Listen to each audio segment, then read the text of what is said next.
በምረቃው ስነ ስርዓት ላይ የተገኙት የደቡብ ምዕራብ ኢትዮጵያ ሕዝቦች ክልል ምክትል ርዕሰ መስተዳድርና የግብርና ቢሮ ኃላፊ አቶ ማስረሻ በላቸው ለቱሪዝም ኢንዱስትሪው መስፋፋትና የኢኮኖሚ መነቃቃት አገልግሎት መስጫ ተቋማትን ማስፋፋት ያለው ሚና ከፍተኛ ነው ብለዋል። በቦንጋ ከተማ የተገነባው የለዊ ሪዞርት በክልሉ የቱሪዝም መዳረሻዎችን ለማስፋፋት የሚደረገውን ጥረት የሚያግዝ መሆኑንም ተናግረዋል። ከ700 ሺህ ሄክታር በላይ በዩኔስኮ ሪዘርቭድ የሆነው የከፋ ጫካ አንዱ የቱሪስት መዳረሻ ነው። ስለዚህ ይሄን ሀብት ይሄንን የቱሪስት መዳረሻ የሆነውን አካባቢ ተጠቅሞ አልምቶ ለራስ ተጠቅሞ ህብረተሰብን መጥቀም ትልቅ ትኩረት የሚሰጠው ጉዳይ እንደመሆኑ መጠን ቦንጋ ላይ ስንመጣ ቦንጋ ከተማ ላይ ያለውን ነገር ብቻ ሳይሆን በቦንጋ ዙሪያ ያሉትን ገጸ በረከቶችን መጠቀም የምንችልበት እድል ሰፊ ነው ማለት ነው። ሆቴሉ መጠናቀቅ ከነበረበት ጊዜ በተለያዩ ውጣ ውረዶች የዘገየ መሆኑን ጠቁመው አሁን ተመርቆ ለአገልግሎት በመብቃቱ መደሰታቸውንም ገልጸዋል።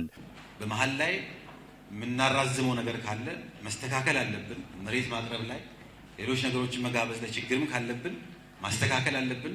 ነገር ግን በዚህ ረገድ ብዙም ችግር አለብን ብዬ ባልወስድም ዛሬ ላይ ስለተደረገልን ነገር ክልሉ አንድ ደረጃ ከፍ እንዲል ዴስቲኒ እንዲሆን መዳረሻ እንዲሆን ስላበረከታችሁ አበርግቶ ሆቴል ለዊ ሪዞርትና እንዲሁም ባለቤቱን ክቡር አቶ ወንድፍራውን በራሴ ስምም በክልሉ ስምም ላቅ ያለ ምስጋናዬን እያቀረብኩኝ ካሁን በኋላ ተያይዘን ተደጋግፈን አንተንም ይዘን ሌሎችንም አስከትለን የተሻለ ቱሪስት መዳረሻ ክልል የምናደርግ መሆናችንን ጭምር እዚህ በህዝብ ፊት እየተናገርኩ እንግዲህ እንኳን ደስ ያላችሁ እንኳን ደስ ያለን።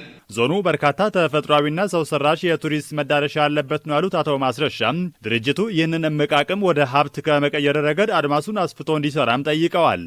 ሌሎች ባለሀብቶች ቦንጋ ላይ ሲመጡ የቦንጋ ስነ ምህዳር ለሆቴል ለሪዞርት ልዩና ተስማሚ ከተሰራበት በጣም የሚያምር ቱሪስቶችን መጋበዝ የሚችል ድንቅ ከተማ መሆኗን በዚህ አጋጣሚ እንዲታይ ክቡር አቶ ወንድፍራው የሰራው ስራ የማይመለከት ነው ማለት ነው።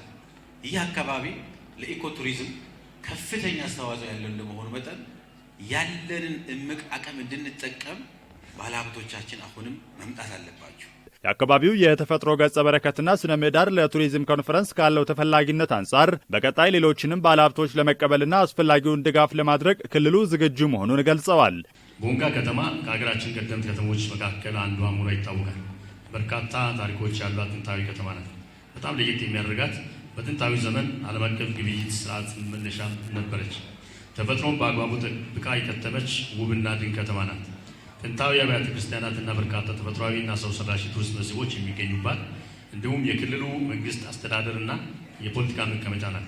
የከፋ ዞን ዋና አስተዳዳሪ አቶ እንዳሻው ከበደም በከተማው ደረጃውን የጠበቀና ዓለም አቀፍ ስታንዳርድ ያለው ሆቴልና ሪዞርት ተገንብቶ ለምረቃ መብቃቱ ለቱሪዝም ኢንዱስትሪው እድገት ሚና ይኖረዋል ነው ያሉት። የዚህ ሪዞርት በመጀመሪያ ምዕራፍ ግንባታ 60 ዘመናዊ አልጋዎችን፣ 2 ሬስቶራንቶችን፣ ከ100 በላይ መኪና ማቆም የሚችል የመኪና ማቆሚያ ያለው ዘመናዊ የስብሰባ አዳራሽ፣ ባህላዊ ቡና መጠጫ ስፍራ በርካታ አገልግሎቶችን የያዘ በመሆኑ ለከተማችንና ለክልላችን ትልቅ አቅምና እድል ይዞ የመጣ በመሆኑ እንኳን ደስ ያላችሁ። ሪዞርቱ በውስጡ ከሚሰጣቸው በርካታ አገልግሎቶች ባሻገር ገና ከጅምሩ በቋሚና በጊዜያዊ ከ130 በላይ ለአካባቢው ወጣቶች የስራ ዕድል የፈጠረ መሆኑ ኢኮኖሚያዊና ማህበራዊ ፋይዳው የላቀ መሆኑን ያመላከተ ነው ብለዋል። ከአገልግሎት ባሻገር 85 ቋሚና 50 ጊዜያዊ ስራ ዕድሎችን ለአካባቢ የፈጠረ ሲሆን በቀጣይ ምዕራፍ 2 ስራውን በማጠናቀቅ ተጨማሪ በአንድ ጊዜ ብዙ ስብሰባዎችን ማስተናገድ የሚችል አዳራሽ በመስራት አገልግሎቶችንና የስራ ዕድሎችን እንደሚፈጥር ይጠበቃል። የለዊ ሪዞርትና ሆቴል ባለቤት አቶ ወንዳፍራው እንዳሻው ገና ብዙ የሚገነቡ ሰፋፊ ፕሮጀክቶች መኖራቸውን ገልጸው የተደረገው ትብብርና ማበረታቻ ለበለጠ ተግባር የሚያነሳሳ መሆኑን ተናግረዋል። የተከበራችሁ እንግዶች፣ ክቡራትና ክቡራን፣ በዚህ ስራ ደግፈውን አበረታተውን ለድል ያበቁን ካጠገባችሁን ላጠነከሩ ሁሉ የምስጋናችን ከፍ ያለ ነው እያልኩ ከዚህ በኋላ ለመስራት ላቀድናቸው ዘርፈ ብዙ የስራ ዘርፎች ዛሬ ያሳያችሁን ፍቅር የባሰ መነሳሳትና የጠነከረ ዝምድናና ወዳጅነት እንዲኖረን የሚያደርግ ስሜት ጭሮብናል። ሳንታክስ ሳንሰለች ልናገለግላችሁ በጀግንነት በሙሉነት መነሳሳታችንን በሙያ በመላው የልዩ ማኔጅመንትና ስታፍ ስም አረጋግጣለሁ።